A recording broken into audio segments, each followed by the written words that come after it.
Es probable que en algún momento de tu vida hayas oído hablar de los 7 pecados capitales, que son orgullo, envidia, pereza, ira, lujuria, gula y avaricia. Pero, ¿cuál es el verdadero origen y significado de esta lista de los peores vicios que separan a una persona de la gracia de Dios? En el siglo VI, San Gregorio Magno, que se convertiría en el Papa Gregorio I, recopiló en sus notas los pecados capitales, que dan lugar a otras formas de inmoralidad, según la visión cristiana. Los 7 pecados capitales no aparecen en la Biblia enumerados uno al lado del otro, pero hay numerosas referencias bíblicas a cada uno de los pecados individuales. El propósito de los 7 pecados capitales era ilustrar a los laicos de la Iglesia la necesidad de ser conscientes del pecado capital, o pecado que requiere penitencia en el infierno. El pecado capital es más grave que el venial, que puede ser perdonado por la confesión. Los 7 pecados capitales eran un motivo popular en el arte y la literatura medievales, lo que probablemente contribuyó a que persistieran como concepto a lo largo de los siglos. El pecado de la soberbia se define como un amor excesivo por uno mismo, una creencia en las propias capacidades y un deseo de superar a todos los demás. El orgullo es un pecado tan malo que a menudo se ha considerado la causa inicial de los otros 6 pecados capitales. Habría sido el orgullo junto a la envidia las razones por las que Satanás fue expulsado del cielo.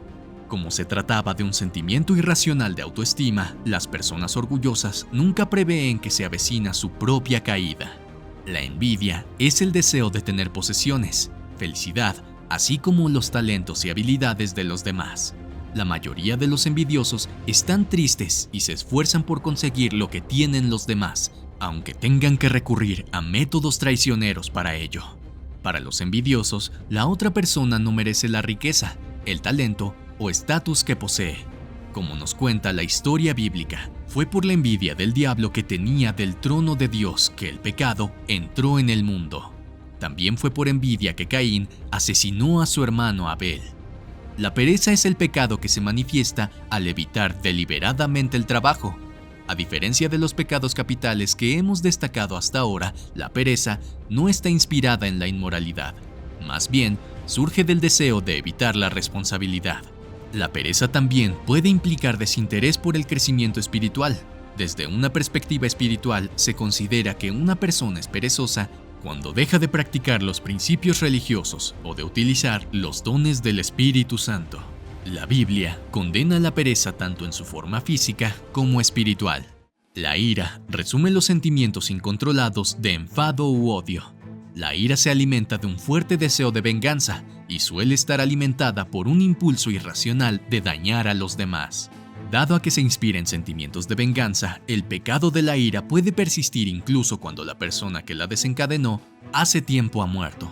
Un caso clásico de enfado es el de las rencillas familiares de larga duración o la rivalidad en los negocios.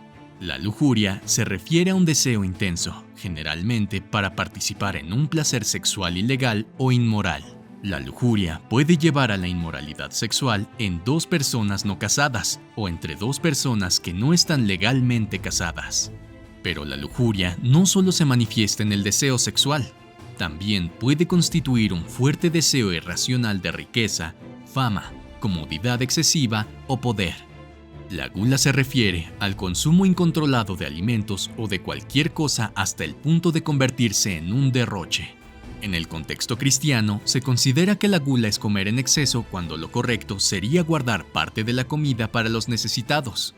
Hay numerosas formas de cometer el pecado de la gula, entre ellas comer en exceso, comer demasiado pronto, comer con demasiada delicadeza, comer alimentos muy caros y comer en exceso. La avaricia, también conocida como codicia, es un deseo intenso y amor apasionado por la riqueza material. Al igual que la lujuria y la gula, la avaricia es el resultado de un deseo irracional de lo que no se necesita.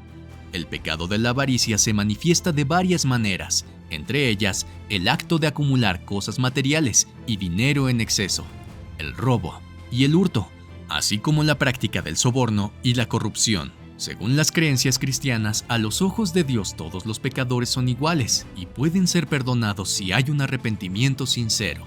Aún así, los 7 pecados capitales no solo ahogan nuestro crecimiento espiritual, sino también nuestro crecimiento físico.